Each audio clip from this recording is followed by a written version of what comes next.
I'm too tired. My wife won't let me. Let me ask my wife first. I'm too fucking sore. I don't have time to do that. I don't have time to work out. I don't really have the time to learn a new skill. I don't have time to get better. That's what you're saying every time you make a fucking excuse. You want to be a loser forever. You want to be low rate forever. You don't want to get better. There's dreamers and there's doers. Two types of people in this world. Dreamers and doers. 99% of people are dreamers. They're going to dream about what they want. They're going to watch a lot of TV. They're going to watch a lot of Instagram, Twitter, Instagram especially, because it's more visual. And they're going to see other people living the life that they wish they could live. Damn, I wish I was going to Bali like him. Damn, I wish I could work from home like her. Damn, I wish I was making $10,000 a week like him. Why can't I make $10,000 a week like him? Oh man, if I could just hit the lottery. If I could just hit it big. That big ass pie in the sky shit, man. The pie in the sky mentality. And a lot of people that come from poverty are taught this. You know, they're taught to just, you know, pray about it. And, you know, I'm not that way, bro. See, I'm not a dreamer, I'm a doer. I don't like dreaming about making money. Dog Pound had a song about that shit back in 94. And I was 10 years old and I took that shit to heart. I don't like dreaming about making money. See, a lot of people will sit here and be like, and I get this shit a lot. They'll hit me up. Hey, Kevin, can you teach me how to option trade? Hey, Kevin, can you teach me how to wholesale houses? Hey, Kevin, can you teach me the vending machine, ATM machine business? Sure, I can.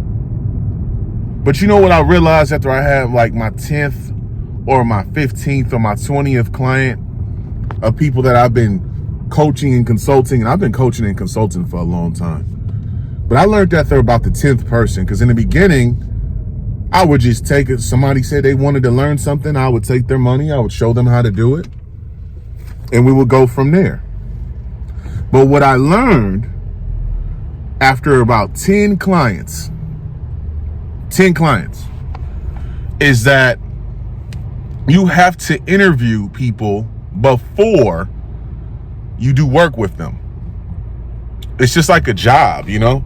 It's the same thing as a job. So even though somebody's paying me to learn a skill, I still need to interview them to know that they're serious.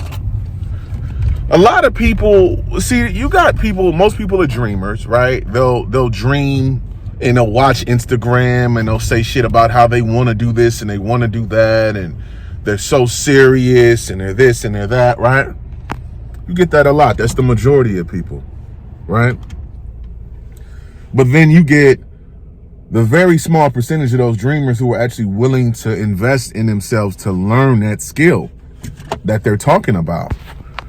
And the difference is, man, look, if you're going to coach people, understand that the majority of people you coach, they're not going to take any action. I just know that from experience. So the best thing to do is interview your potential mentee. You know, ask them a couple of questions, see what their goals are. And most people, when they want to learn an acquired skill that can make them money, it's just to make more money. You know, and generally, if the number one thing they say, hey, why do you want to learn this? Oh, I just want to make extra money. You want to make extra money? Go do DoorDash. You know, quit making excuses for where you are in your life, bro. You got to quit making excuses. The longer you keep making excuses for where you are in your life, the more you're going to leave yourself open to hating on people that are doing shit that you wish you could do. And the cold thing about it is, I remember a time when there was no digital, there was no internet. where if you wanted to learn something, you had to know somebody. You had to be a part of an elite group. The things that we teach at circa84.com, we're an elite group. But the things that I know from option trading and vending machines and ATM machines and dividend stocks and, you know, all of these things, resale, arbitrage and real estate investing. These are all things that I learned through the digital world. So had there not been this internet thing, I wouldn't know these things. You know, so you got to take advantage of this digital shit. The digital landscape has made it so that the common man, everyday average Joe, can learn the skills that it takes to be a fucking millionaire through option trading. You can learn exactly the same skills as a hedge fund guy that went to Harvard, went to Yale, been trading on the Wall Street floor for the last 40 years. You can actually learn from people like them. But when you make excuses, and when I hear excuses, understand that the number one way to get me to tune out and get you to completely orbit out of my circle is when I hear you make excuses. You know, one thing is, if I hear you make an excuse, but you come back with a rebuttal with a solution, oh man, I don't really have time for this, but you know what? I'm gonna make time, dude. Fuck that. I'm gonna look at my schedule. You know what I'm saying? I'm the type of dude, I'm only gonna let you vent for so long. People want sympathy for where they are in their life. They don't want to do the things that it takes to get to where they want to go in life. And honestly, fear of not failure, but fear of success. I think that's the biggest fear, because God can put you in a position to where you say, man, I wish I could do real estate. I wish I could do that.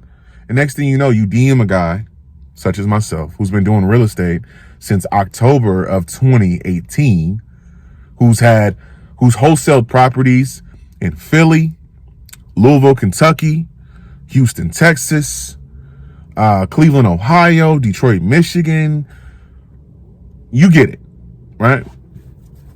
And I take you under my wing and I try to put you in positions to get your first deal free of charge. And you still don't do it because you are afraid of success. You'd rather dream about money. You'd rather dream about it because you ain't got no work ethic. You don't have the discipline it takes to wholesale a house or to get an ATM or vending machine business. You don't have the discipline. Your focus is on things that don't matter. So, hey, look, if you're a doer like me, the best thing to do is keep a dreamer away from you. Because a dreamer, all he's going to do is listen to you and listen to your accolades. And I'm going to tell you this, the more you succeed, and keep this shit close to the chest. Don't be telling everybody what you're working on. You got to keep your future plans and what you're working on private. The only people that should know is your colleagues. You know, I have one friend in particular, Khalil, and me and him are working on the same level. We work on the same things. We're working on the same shit. So we always tell each other, hey, bro, this isn't, because we're working at a high frequency, you know, at a high level. You know, me and him make $10,000, $13,000 a deal when we sell our vending machine locations. You know, we're moving at a high level. We know how to make $10,000 in 1 week. You know, but I'm going to tell you this, when you got people around you that are just dreamers, eventually they're going to start hating on you. So keep the dreamers out of your life. But look, bro, if you're going to keep making excuses, understand this. As a doer, if you got people in your life making excuses, as you elevate, they're going to find reasons to start hating on you. So keep the doers away from you. Quit making excuses, man. Quit making excuses. I mean, because you know what? You can make every excuse in the world. You're going to be fat. You're going to be broke. You're going to have no confidence. And you're going to be hating on people like me who is transitioning in life. I know what it feels like to lose 50, 60 pounds, working hard in the gym. I know what it feels like to go from negative $300 in my bank account to 6 figures in my brokerage in a couple of years. I know what it feels like to go from behind the 8 ball, me and my fiance living in a little shitty ass studio apartment in Koreatown just literally 5 years ago, to now we living in a loft and I can pay all my bills for the whole year right now. Easily. I know what it feels like to not have any residual income, to now my residuals pay for my lifestyle. I know what it is to be financially independent. You know what I'm saying? I know what it is to transition like that. So, look, man, quit making excuses, bro.